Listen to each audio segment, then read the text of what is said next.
Hello, my name is Sam Olty. I'm the creator of Voice Ecology. I'm making this video to talk a little bit about what it is and why it is. So, in a nutshell, Voice Ecology is an approach and method towards voice work, to exploring and developing our voices and our creative potential that can come inside our voices. On the other side, it's very much influenced and engaged and curious and exploring the whole conversation and questions around the climate crisis, our environment, nature, and how do these two topics come together. This is the essence of voice ecology. So, voice ecology began when a group of people approached me and asked if I could lead a voice workshop with them. So we had a weekend together in the countryside. This group of people were from an organization called Extinction Rebellion, which is an activist group very much engaged in the climate crisis. So during this weekend, the two topics of voice work and creativity naturally came alongside the topics of the climate crisis, our environment, what are we going to do, etc. And as a result, these two questions, these two topics, these two areas, which at first didn't seem that related, became increasingly more interesting, and the crossovers between them more and more significant and important, to the point where I've created this workshop called Voice Ecology to put them together. So how do these two topics come together? It's very much connected with awareness and expression. How I sense myself, how my self-awareness influences my expression, my self-expression. So let me talk a little bit about that. Inside the conversation of our climate crisis, there is an observation that humans are living and behaving in a way with our environment that suggests we have become disconnected from our environment. We are treating the planet as something disposable, basically. We don't sense that it is not only a part of ourselves, but it is ourself. And because of that disconnection, that has justified many of the behaviors and mass exploitations and degradations of our environment that are very visible all around us. So if many of our problems potentially have come from this disconnection and this not feeling ourselves as part of our environment, it raises the question of what is it to be connected to this environment? And perhaps what I have learned from my culture and from these times about being connected to nature, perhaps there is more to that story than I have grew up to aware. Maybe there is something to learn.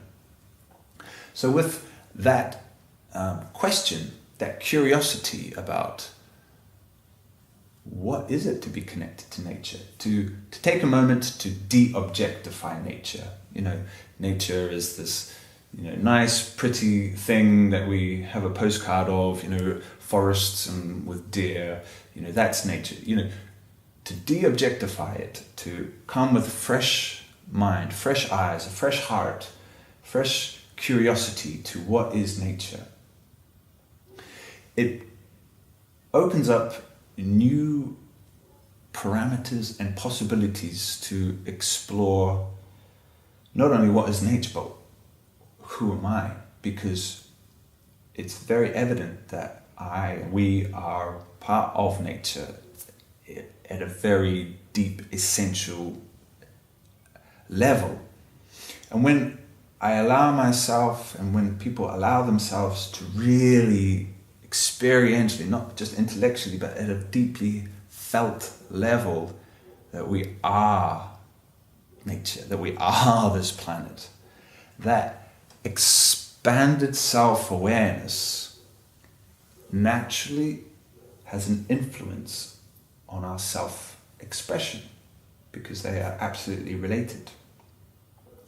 And many of the blockades and barriers and problems people have with expressing themselves authentically, honestly, is fear. We're afraid of judgment, we're afraid of how people think about us. There's a sense of needing to defend and protect ourselves. But when that self includes everything, it's like a dominoes effect. And there becomes a new sense of reason and purpose and importance and gravity to this capacity of having a voice. And when we see that when I express myself, it's also including the planet, it's also including everything, because it is connected, then not only can that have an empowering and transformative influence on our voices and give us new tools and skills and inspiration, huge inspiration to use this voice and to enjoy it, because it's such an amazing capacity that everyone has with the voice. But I also sense and feel inspired that there's an enormous potential that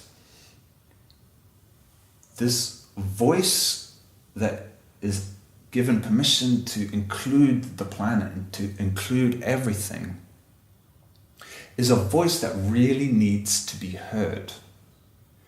We need to hear the voice of the planet and of ourselves, and we need to allow that, because it's what's true. And we live in a time where we really need to make enormous radical changes in our behavior, and behavior begins with ourselves, and it begins with our relationships and how we perceive things. So this is like the small shift that could, be a supportive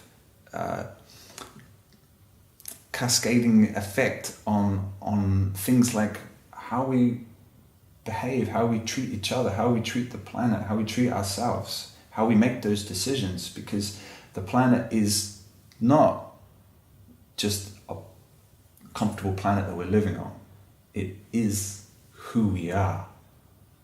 And it's not saving the planet so we have a nice place to live, it's saving ourselves. And when those two come together, that gives us something to talk about, it gives us something to express, it gives a real deep purpose. So that's, in a nutshell, voice ecology and how these two topics are coming together. Thank you for watching.